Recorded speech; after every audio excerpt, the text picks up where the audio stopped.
of hypothesis testing. Welcome to the lecture on one-tailed versus two-tailed tests.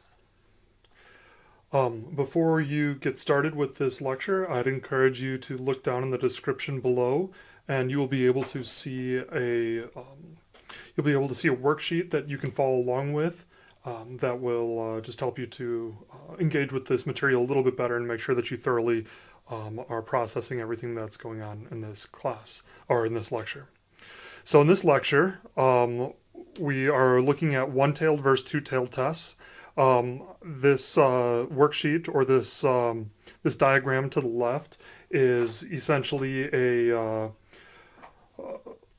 it's a worksheet that shows two-tailed tests, an upper-tailed distribution and a lower-tailed distribution, and the region of rejections for each of those distributions. So we're going to look at what those would look like with all of these situations.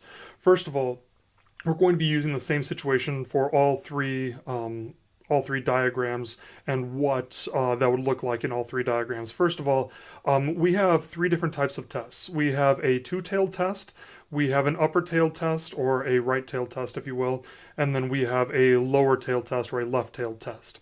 And when we have these types of tests, we are going to have a null hypothesis and we are going to have an alternative hypothesis. And when we write our null and when we write our alternative, we are going to state whether or not it is a one-tail or a two-tail, an upper tail or a lower tail. We're going to state what it is. So in the very first one, it says the null hypothesis is mu, or the sample mean, equals $53,000 per year. So let's take a look at what the situation is. It says the average salary of MIS majors compared to the average salary of new business graduates. With a chance of type 1 error of 0.05, is the MIS salary different? Which I didn't put in here, that the average salary of a business graduate is $53,000 per year. So what I have right here is the average salary of the sample, which is mu. So the new sample, mu, is it equal to $53,000 per year? And that's the null hypothesis. The null hypothesis says that they're equal. Now let's take a look at the alternative hypothesis. The alternative hypothesis says that they're not equal. And you notice down in the right, it says, is the MIS salary different? Notice it doesn't say greater than, it doesn't say less than, there's no type of direction. It just says, is it different? And so we look over at the chart on the left-hand side and we'll see the region of rejection. What is meant by the term region of rejection? Well, what this means is this is the region, if we have a z calculated that falls into the region of rejection on the right-hand side or on the left-hand side, then we are going to reject the null hypothesis. And so the z calculated is going to be the z calculated of the mu of the MIS salaries. So you've got the MIS salary compared to the 53,000. 53,000 is going to have a z-score of 0 because it's the population mean, and then you also have the standard deviation, so on and so forth. But you've got this right here, the mu is not equal to 53,000 because there's no direction inferred there. We know that it is a two-tailed test. So now we have the one-tail, upper-tail test. And when you have a one-tail, upper-tail test, notice that the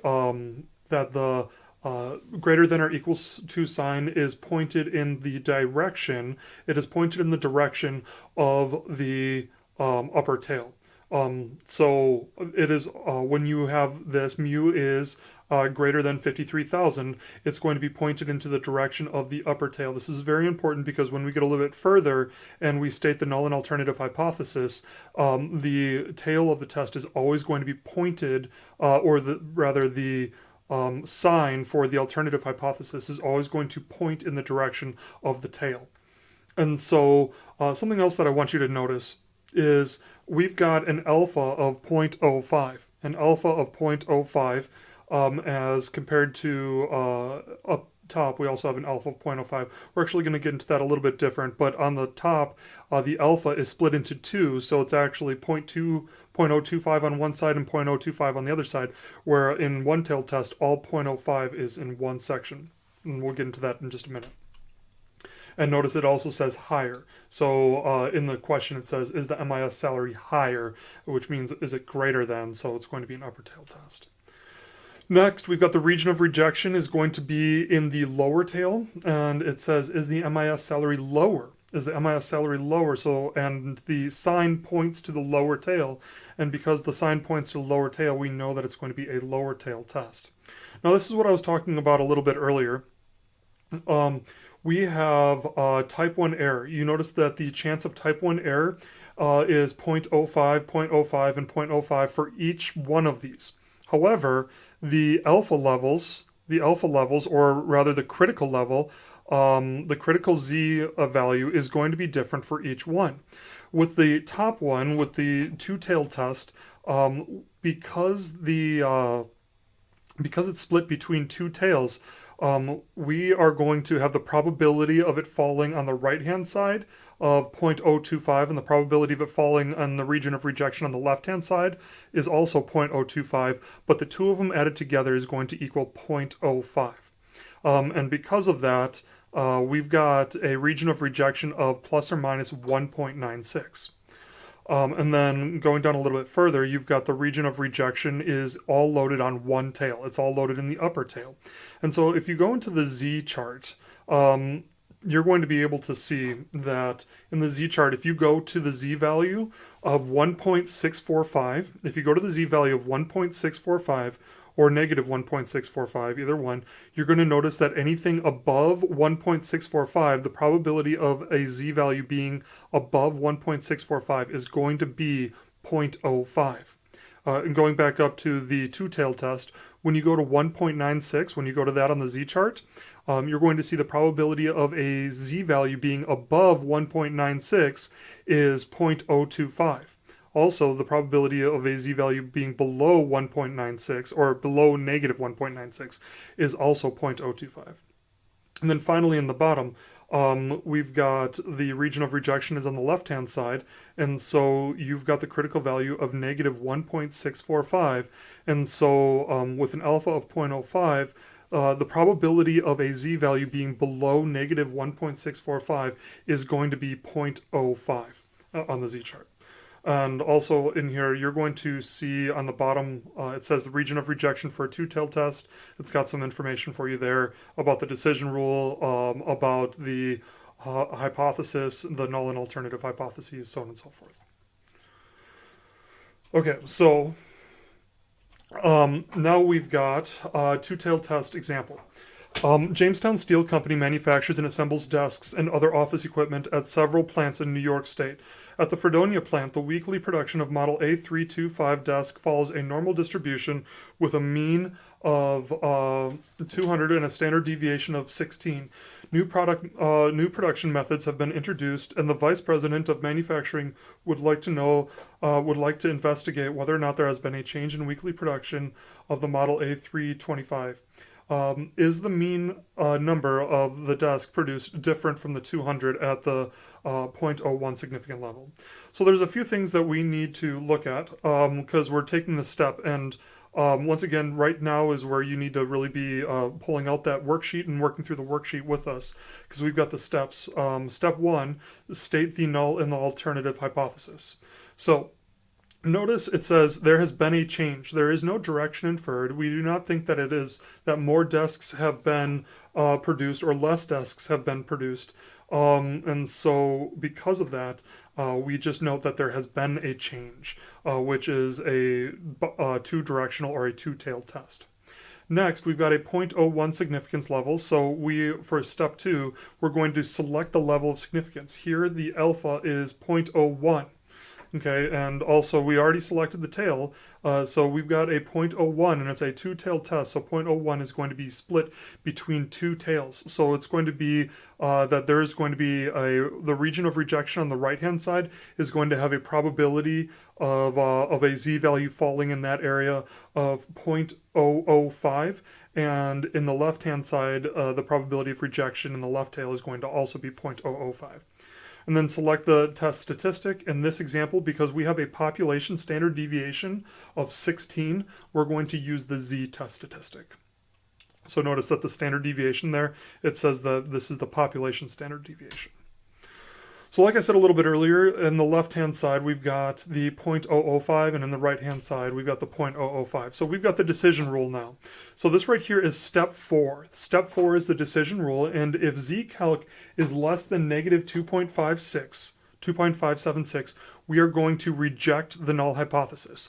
Or also, if it is greater than 2.576, we are also going to reject the null hypothesis. So if it's less than negative 2.576, or if it's greater than positive 2.576, we are going to reject the null hypothesis. Okay? Going a little bit further. Now, it also says if z-calc falls between negative 2.576 and 2.576 inclusive, we do not reject the null hypothesis.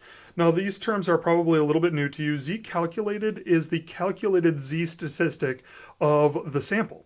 So the calculated z-statistic of the sample, where z-critical is the z-statistic that comes from the z-table. It says, hey, this is the threshold. This is the breaking point, the dividing point between the region where we reject the null hypothesis and we do not reject the null hypothesis. And so if it's inside the middle of it, we do not reject the null hypothesis, and we cannot conclude that there is no difference, because there still might be a difference.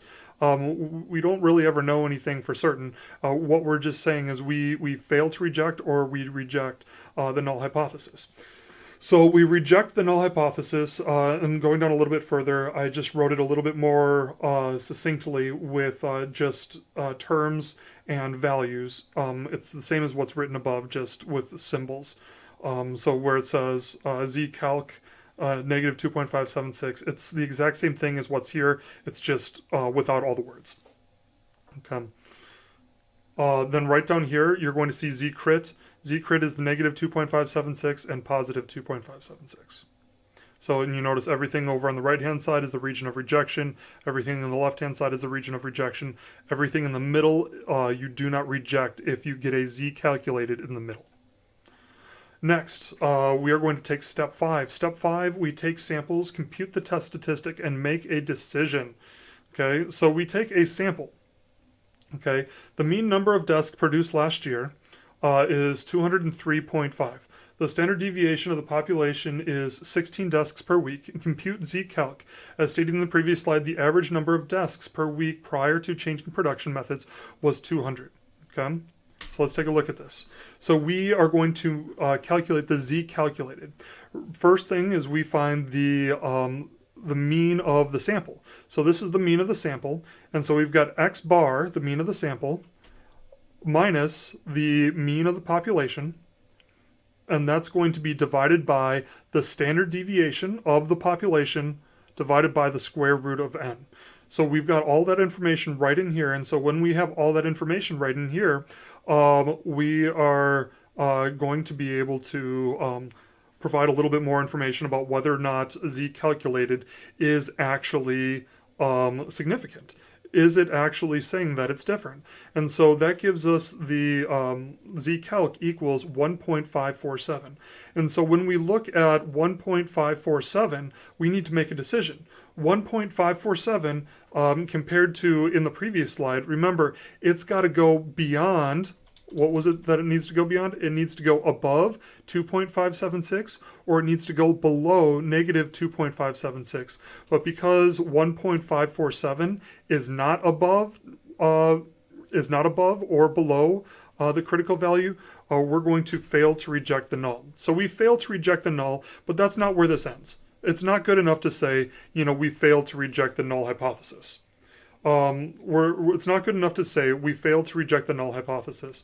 What we need to say is we did not reject the null hypothesis, so we did not have enough evidence to show that the population mean has changed from the 200 per week. So what I should tell the vice president is that the sample information fails to indicate that the new production method results in a change in the 200 desks per week production rate. However, we did not prove that the assembly rate is still 200 per week. We just failed to disprove it. So that's really important. We're not saying that it's the same. We're just saying that we didn't have enough evidence to prove it. We failed to disprove it, which is not the same as proving it to be true. So next, if we were to change this though, so we did all six steps there. So by now you should have the entire worksheet filled out. But if we changed it, and I want you to do this entire thing by yourself, if you were to change it to a one-tailed test, if we change it to a one-tailed test, everything changes. So instead of wanting to know if there has been a change in the mean number of desks assembled, the VP wants to know, hey, has there been an increase in the number of units assembled, which actually provides a little bit more flexibility. Has there been an increase in the number of units assembled? Can we conclude that because of improved production methods that the mean number of desks assembled in the last 50 weeks was more than 200? And let's use an alpha of 0.01. So once again, let's highlight a few of these things. So change, which this is going to be what we did in the first one. So we did change where we had a two-tailed test, but now instead of change, we're looking at increase. And so we've got an alternative hypothesis where it's an upper tail test. And once again, take a look at where the arrow is pointing. The arrow is pointing to the upper tail. And an alpha of 0.01. The alpha is still 0.01, but now instead of the alpha being split between two different tails, the entirety of the alpha is in the right tail or in the upper tail.